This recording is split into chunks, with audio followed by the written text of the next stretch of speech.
Hello ladies and gentlemen, welcome back to Dead Secret. Now as you can tell, I am not playing this in VR. My head's not really feeling up to it today. I feel, it's weird how I feel a tad dizzy, but at the same time I kind of feel fine, but I have got a bit of a headache, so I thought it would probably be best to just not do it in VR.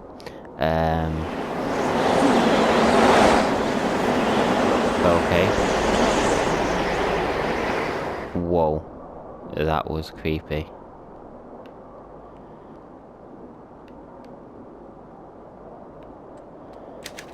Just a minute, am I going in a circle?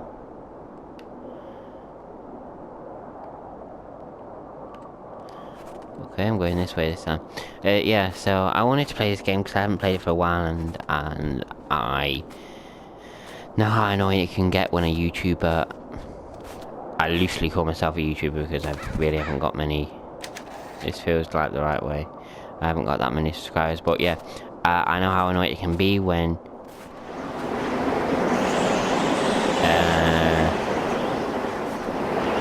I know how annoying it can feel when a YouTuber plays a game and then they don't complete it, and I know how. I recognise this, I'm getting turned around.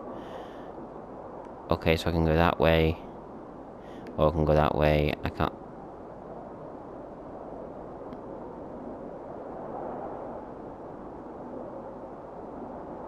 Yeah, I'm gonna go this way this time because I went the other way last time. But yeah, so...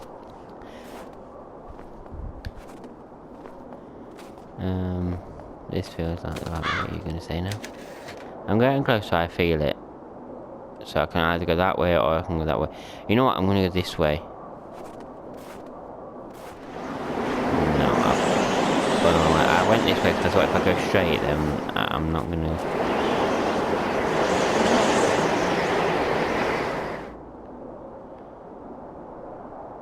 Oh hi, you're still there.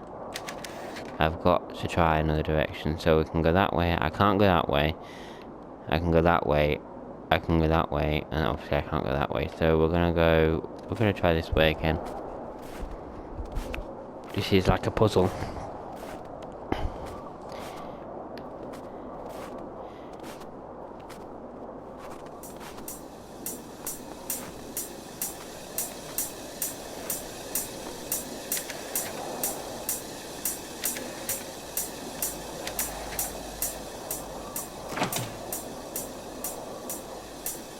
Okay, in we go. This game is, it was very freaky on VR. Not the freakiest game I've played, but very freaky indeed. So...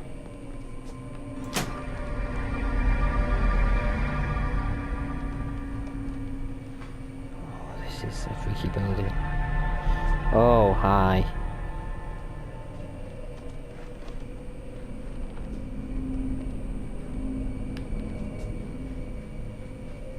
That's just, you know, normal, isn't it?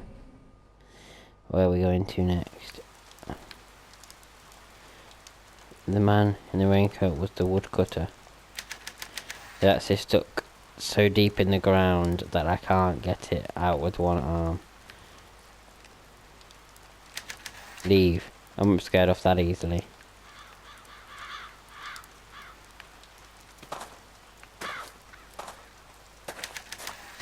I'm not leaving until I figure out what's going on.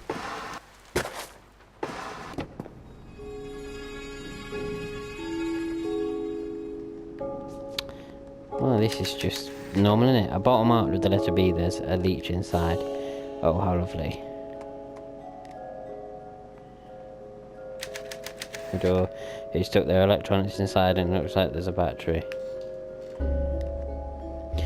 H. Bullard Daily Log, June 11th, 1965. Using the moon as a trigger for the lunar dream apparatus has its problems. The moon must be full, or nearly so. The night must be clear, and the process must be started at a very specific time to ensure that the moon is visible from inside the chamber. Josie's been following weather reports and using lunar charts to try and predict days for ideal test conditions, but it's an error-prone process. The data we've got back from the weather service just isn't precise enough. Day a hit upon the solution. we'll build our own weather device. In fact, we can base it upon an exceedingly accurate design from a century ago, the Tempest Prognosticator. I'll have to make some modifications for our purposes, of course. I'm sure that with some tuning we can build a device that responds exactly to our weather needs. Then we'll get some reaches.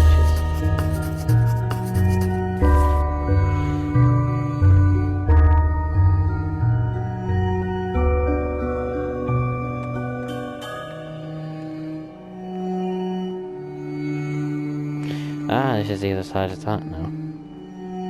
There's another note here.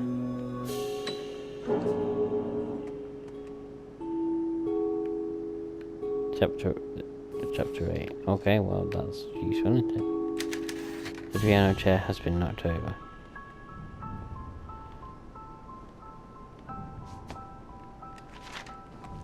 Washington DC, the National Academy of Sciences announced its annual picks for leaders in science academia on Wednesday. Among the recipients of this prestigious award are our own Oakley College in Logan. The college won recognition for a controversial research paper published by the school's small neuroscience department last year. We are very proud to have our work recognised in this way, said Dr. Graham Wellington, chair of Oakley's Brain Studies programme. We are a very small programme focused on areas of research that the big schools ignore. We applaud the Academy of Sciences for giving us the chance to prove ourselves. The award-winning paper, authored by Wellington and Dr. Harris Bullard, was written in 1962, but only published last year. Tilted accessing subconscious waves through the twisted pair electroencephalography. The high technical paper caused some controversy in the neuroscience community and was ridiculed by many experts in the field. The paper was the source of some local tumult as well. This paper was written entirely by Dr. Bullard, said one Oakley student who did not wish to give his name. Wellington just put his name on it and took all the credit. Bullard, who retired from the school last year, could not be reached for comment.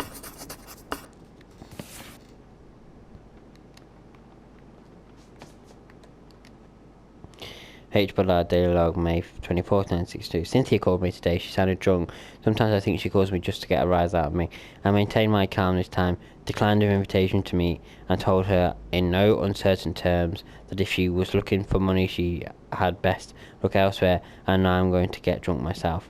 Graham came to my office this morning. He had a strange looking envelope. It was addressed to me, but it had been pushed under his door.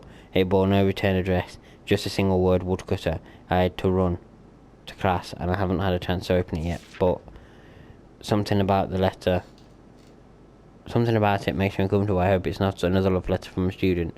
Graham is a weasel. He's never stepped foot in the lab or run an experiment, but he makes it sound like he's the brains behind the whole program. Without me, he'd be a washed up theorist with nothing to his name.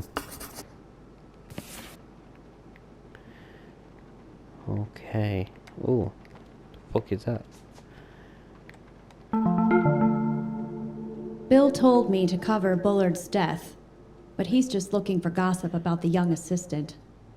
But I took it seriously, did the research, followed every lead, like a real journalist would. It paid off. I found something everybody else missed. A note, a half-thought, scribbled in the margins of the coroner's draft report. It read, "Hypothermia in summer?"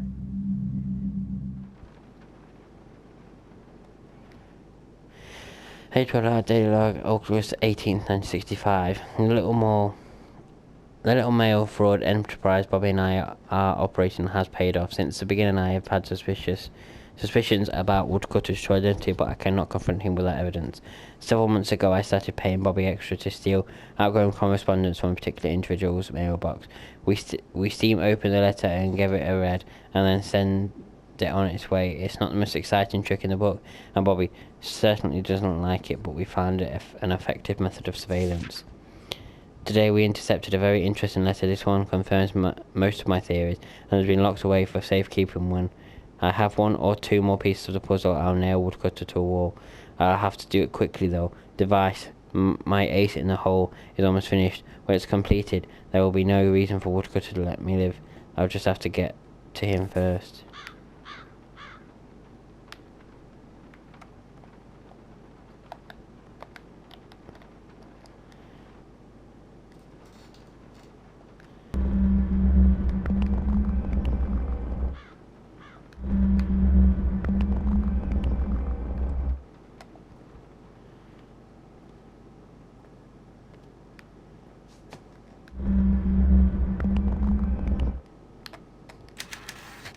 There are some loose floorboards here.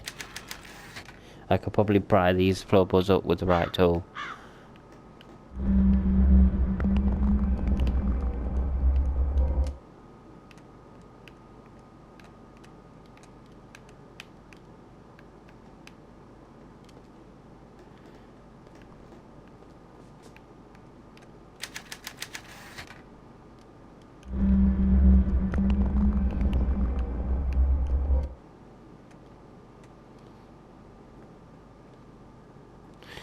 Guess I'm going to take this tool. The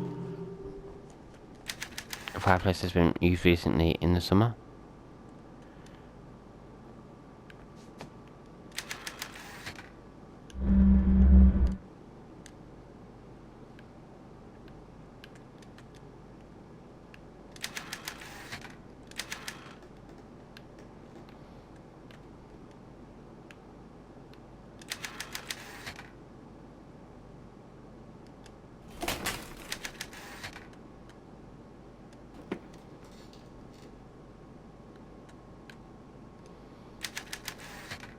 Seems like there's some sort of lockbox. There's a combination on the lock of it.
Star, circle, square. Well, we've now got the combination, so star, circle,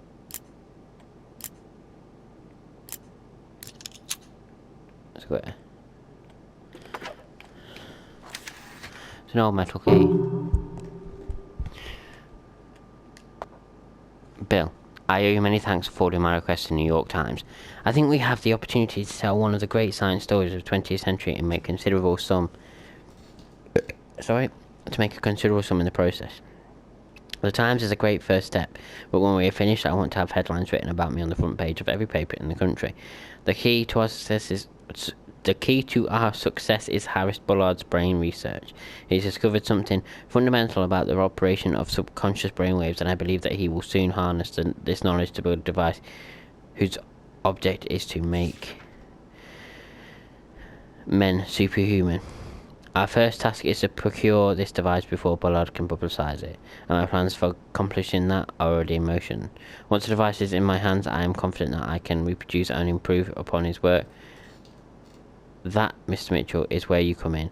An invention of this magnitude must not be consigned to the boneyard of the academic journal. It deserves praise and recognition from the common man. We will make it the story of the year, and then we will sell the technology to those rich enough to meet our price. Right now, we will wait for Bullard to finish the device, then we will make our move. I look forward to your continued cooperation in this mutually beneficial partnership. Best regards, Graham Wellington.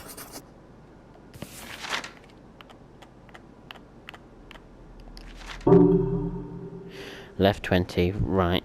Oh. So I've found the safe combination, so that's guessing where we've got to go next.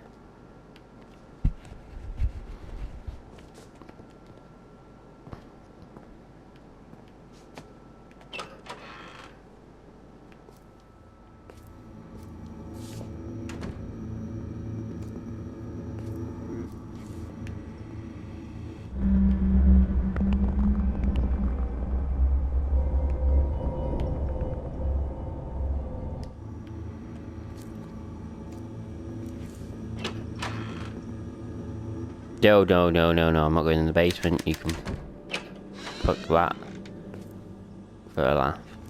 I'm not going down there yet. It's not time to go down there. I know exactly where I've got to go. Here's a list, Bobby, here's a list of supplies this week. I know you're angry that I haven't paid in a month, but please wait a little longer and I'll have some money and I'll be able to pay you soon. Beans, cigarettes, tonic water, white bread, butter, eggs, copper white, 3 foot, solder spool, vinyl tape, gasoline, butane, leeches, as many as you can get alive.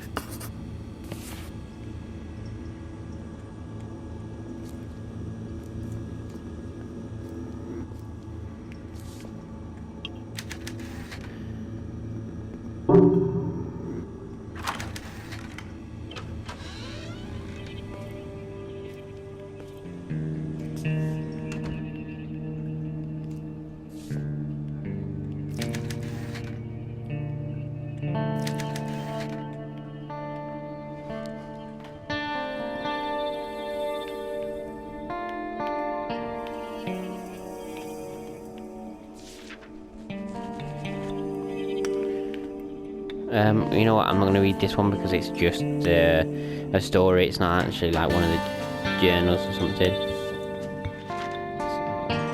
And we're not going to read that either. I want to read something that's going to be like story related.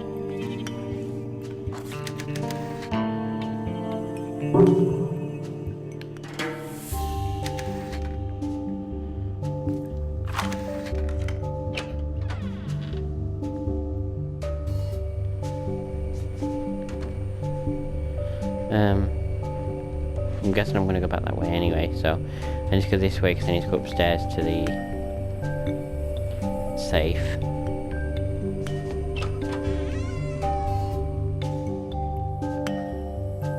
There's a paper there now, that new.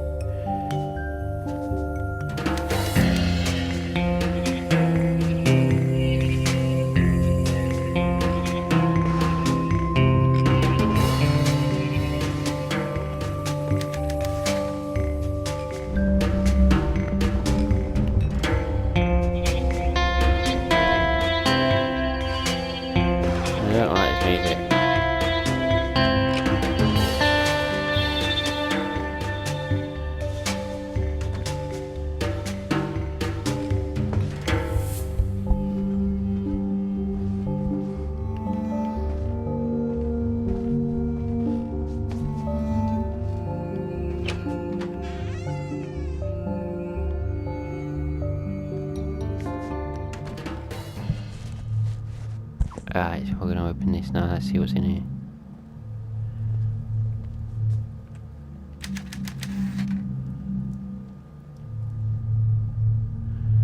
So left 20.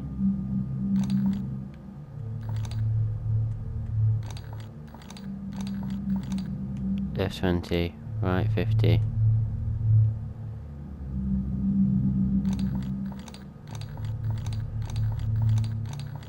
And then left 10.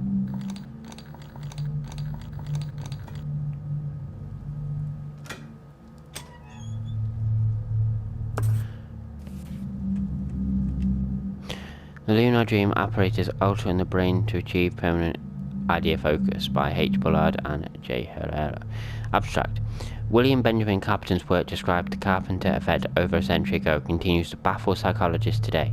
We have struggled to understand the linkage between the conscious and the subconscious, particularly the ways in which the subconscious mind seems to wield special knowledge of which the conscious mind is unaware. Our research attempts to give the conscious mind unfiltered access to all the information stored in the subconscious by creating an artificial bridge between the two. We have done this in a rudimentary way with a set of lenses that retract light by tracking alterations in brainwaves, but a more robust connection requires permanent alteration of the brain.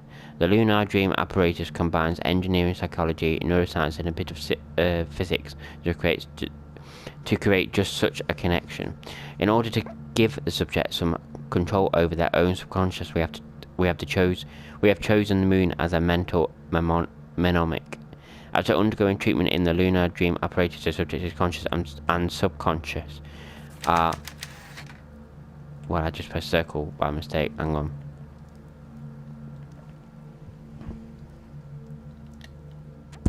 just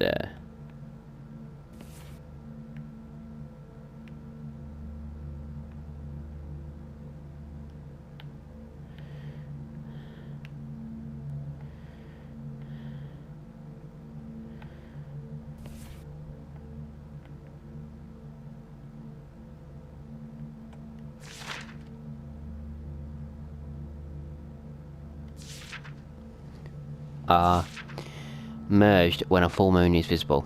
This paper describes the construction of the apparatus, its function, the details of our research, and data recorded from our first test subject, co-author Josephine Herrera. Okay. Joe, this is the only remaining copy of our research materials. I destroyed the rest. Take this and get out of here. After I'm gone, they'll turn this house upside down looking for your answers. Josie, I know about the secret room behind your wardrobe. If you've stashed anything there, you must get rid of it. I've already cleaned out the freezer. I'm counting on you. Take the files, destroy the machine, and get out of here. Harris. A secret room? And what did Bullard have hidden in the freezer?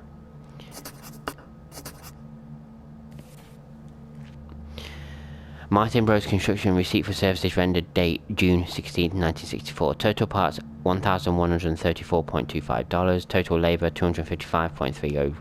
Total bill $1,389.55. Paid in full.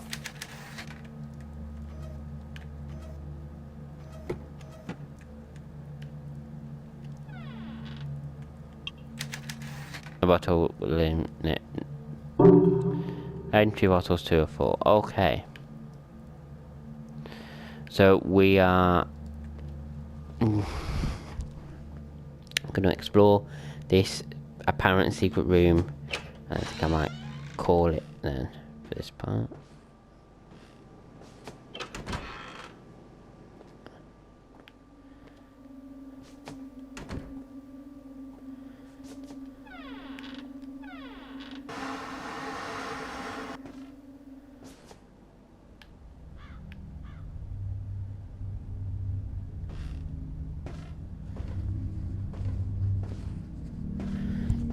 So we found the secret room.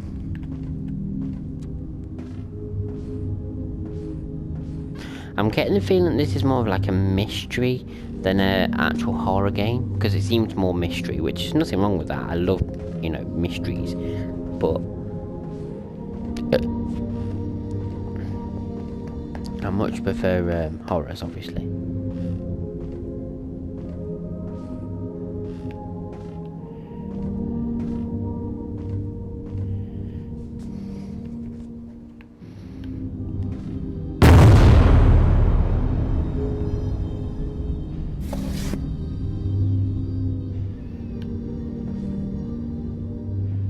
Okay, it's gone now. What the fuck? Oh, that was weird.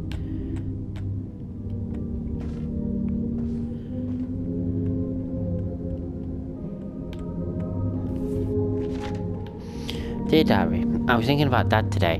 I finally got some confirmation from the insurance company which fills in some blanks. Here's what I know so far. Dad went to war in 1940 in the Philippines. He had some minor injury and was discharged in 1944. He was the only member of his unit to survive, the rest having died in a submarine. In 1946, his parents' home in Illinois burned down, and he turned up to collect the insurance payout. At least somebody did. He didn't have any other family, so it must have been him, but after that I can't find any trace of him. Then, in 1952, the name Harris Bullard turns up in the footnotes of a research paper from Oakley College. Is this Dad? If so, what is he doing in the years after the war? Maybe he went abroad. There are some inconsistencies. Dad studied physics, not neuroscience, and Dr. Harris Bullard of Oakley College seems to have a chemistry background. There couldn't have been two Harris Bullards at the UFC in the 1930s, could there? The scariest thing for me is that Dr. Bullard looks nothing like the one photo I have of my father. In this photo, his face looks different. He's not so tall and skinny. Of course, he would have been younger as the photo was taken before I was born, but maybe it's not Dad in the photo at all. I changed my major to Leon Science and moved out here with the purpose to figure out if Dr. Harris Bullard of Go KS is the man who promised to marry Mama in 1939. It has been 2 years and I am still not sure. I don't have the guts to ask him. What if I'm wrong? What will he make me?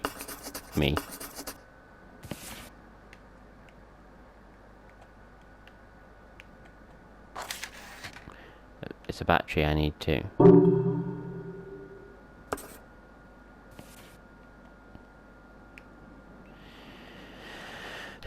Dear Diary, got a letter from the Herreras today. They are good parents, even if they aren't my real parents. They sent the letter to me at Dr. Bullard's address, which means they know I'm living here. I wonder if they are worried. The whole town seems to have decided that the only reason I'd stay here is that I'm sleeping with him. I don't care what the small-minded bumpkins around here think, but I hope the Herreras aren't worried. Maybe soon I can tell them what I'm really.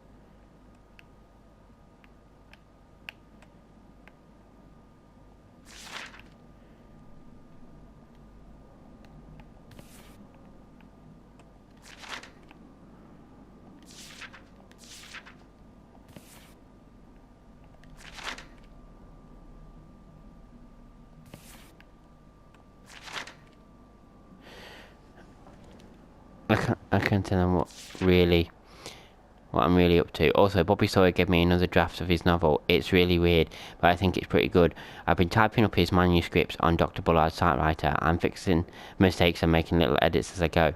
When he's done, he's going to submit the typed version to Amazing Stories or Worlds of Tomorrow. I hope they publish it. I don't know if magazines will even look at work by a black author. I told him to use a pen name. Tomorrow we run the first live test of the Lunar Dream apparatus. Dr. Bullard doesn't think it's going to work the first time. I hope it does. I volunteered to be a first test subject. Maybe after the treatment I'll be able to understand what happened to Dad. Okay, well I think we're gonna leave it there. Is there something in here? Before I go, I just check if there's something in here. No. So I think I'm gonna leave it there. I hope you've all enjoyed this part of Dead Secret. I really have enjoyed this. It's getting quite interesting. As I say, I think this is more of a mystery game than a horror game. I mean, there is a few like little jumps, and there was that guy chasing me, but apart from that, there really hasn't been much. So I think it's more of a mystery than a horror, but that doesn't really bother me that much. But anyway, as I say, hope you all enjoyed this part, and I'll see you in the next one. Bye bye.